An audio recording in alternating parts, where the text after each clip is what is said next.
श्री रत्नकरंड श्रावकाचार्य नाम का ग्रंथ है।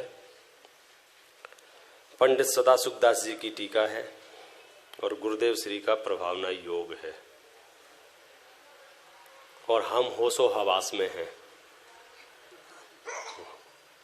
क्योंकि अगर हम होशो हवास में ना हो तो इन सब का होना नहीं होना एक बराबर है। मुझे इस विषय से प्रीति है, ये कोई मेरा पूर्व पुण्य का उदय है।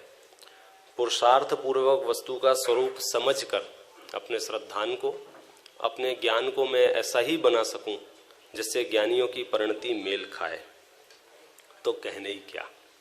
अपन तो सीधे मूल मुद्दे पे आते हैं। हम आचार्य के पास गए, पंडित साहब के पास गए। पंडित साहब बहुत तकलीफ है, लोग हमारी अनावश्यक निंदा करते हैं, आलोचना करते हैं, अपमान करते हैं। जो दुर्गुण मेरे में नहीं है ऐसे दुर्गुणों का प्रचार प्रसार करते हैं, जो गुण हैं उनको भी दुर्गुण कह के बताते हैं, आदि आदि। बहुत हालत खराब है मेरी समाज में, ऐसा उनसे कहा। तो पहला जवाब आया कि सबसे पहले तो उनको धन्यवाद दो, थैंक यू बोलो। क्यों थैंक यू बोले? तो उन्होंने हेतु दिया है, जैसे कर्ज मुक्त होने पर, ऋण मुक्त होने पर जीव आनंद का अनुभव करता है, ऐसे ही मेरे बांधे हुए कर्म निर्जरित हो गए हैं, निर्जरा हो गई है, इसलिए आप आनंद का अनुभव करो। और मूल बात उन्होंने कह दी, यदि हम दोष सहित हैं और कोई हितैषी हमें से अच्छा कहे, प्रशंसा करे, तो हम भले नहीं हो जाएंगे। और हम यदि दोष रहित हैं, कोई बैर बुद्धि से बुरा कहे तो हम खोटे नहीं हो जाएंगे। फल तो परिणामों का मिलेगा। कोई रत्न को कांच कह दे, कांच को रत्न कह दे, कीमत तो रत्नों की मिलेगी, कांच की नहीं मिलेगी।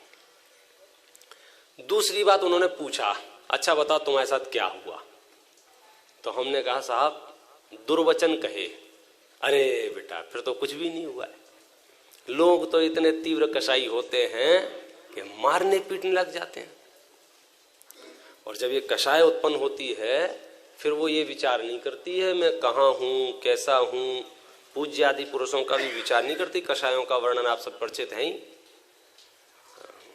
धर्म क्षेत्रों पर भी खून खराबा संभव होता है जब कषाय उफान पे होती है।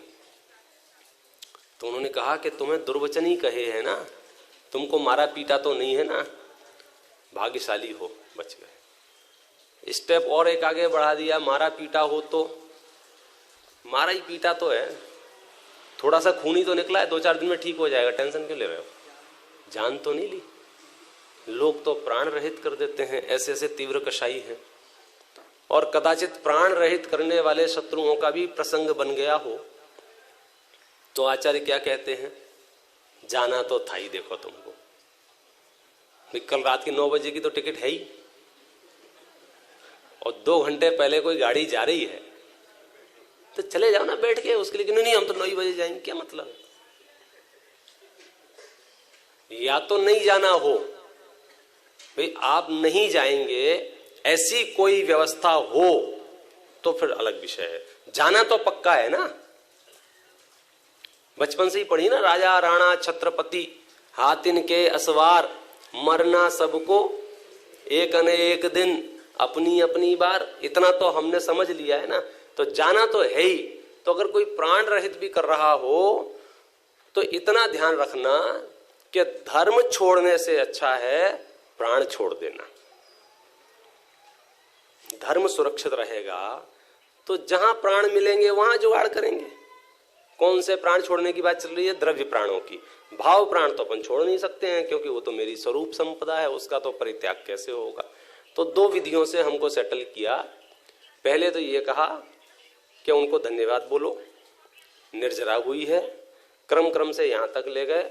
और लास्ट में ये कहा देखो दुष्ट जन का तो काम ही है ये, उनको तो आप एक माइक और स्पीकर दे दो कि तुम घर घर जाके मेरी निंदा कर आओ।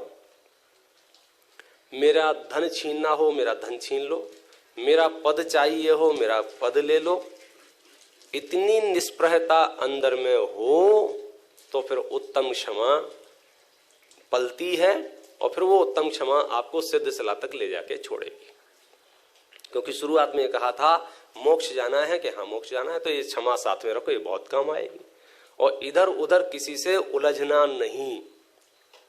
और उलझना तब नहीं होता है जब हमारा लक्ष्य निर्धारित हो। लक्ष्य निर्धारित नहीं होगा तो हम उलझे बिना रहेंगे नहीं। और लक्ष्य निर्धारित होगा अतुल भाई तो क्या होगा, हम नॉन स्टॉप फिर इधर उधर देखेंगे नहीं। जैसे कल कौन सी तारीख है, 19 तारीख है। कल 19 तारीख को 2 बजे की फ्लाइट हो, बराबर है, और 12 बजे यहां से निकलना है।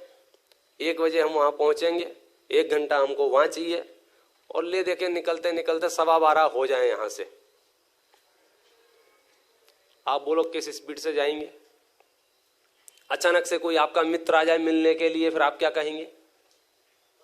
कितनी देर उससे बात करेंगे, खैर खबर पूछेंगे, क्या बोलो क्या होगा?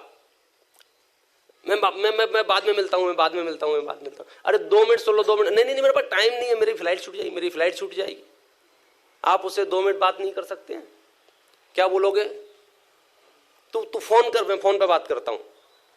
खड़े रहने का समय नहीं है हमारे पास, आप आगे बढ़ जाएंगे। आप गाड़ी में बैठते एक रिक्शा वाला आया, उसने गाड़ी ठोक दी आपसे। अब आप क्या करेंगे? उतरेंगे गाड़ी से, रिक्शे वाले को समझाएंगे, ज्ञान देंगे रिक्शे वाले को, तेरे में अकल नहीं है और ऐसा है, गालियां देंगे? क्यों नहीं करेंगे आप ऐसा? आपके साथ जो बेटा वो कह रहा भाई साहब आपकी गाड़ी में स्क्रैच आ गए। अरे छोड़ो ना स्क्रैच, फ्लाइट छूट जाएगी। लक्ष्य निर्धारित है, बड़े से बड़ा नुकसान भी आप सहजता से सहन कर लेते हैं। और फुर्सत में होंगे तो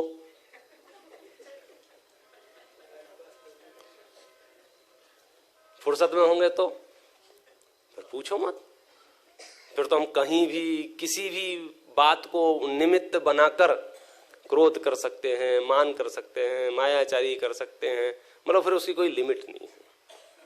यही एक बड़ा कारण है मोक्ष मार्गी जीवों ने अपना लक्ष्य सिद्ध सला बनाया, इसलिए वे लौकिक में किसी से उलझते नहीं हैं। इस यात्रा में कोई सर पे आके सिगड़ी भी रख देना तो सिगड़ी हटाने की फुर्सत नहीं है उनके पास। क्यों? दूसरा काम में बिजी है। जैसे मैं कुछ बहुत काम ध्यान से कर रहा हूं और अचानक से 3-4 मच्छर आके बैठ जाएं और उपयोग बहुत एकाग्र हो, तो मैं मच्छर उड़ाऊं कि अपना काम करूं? कदाचित वे काटने भी लग जाएं तो भी एकाग्र उपयोग में उनका होना और नहीं होना मुझे मायने नहीं रखता है।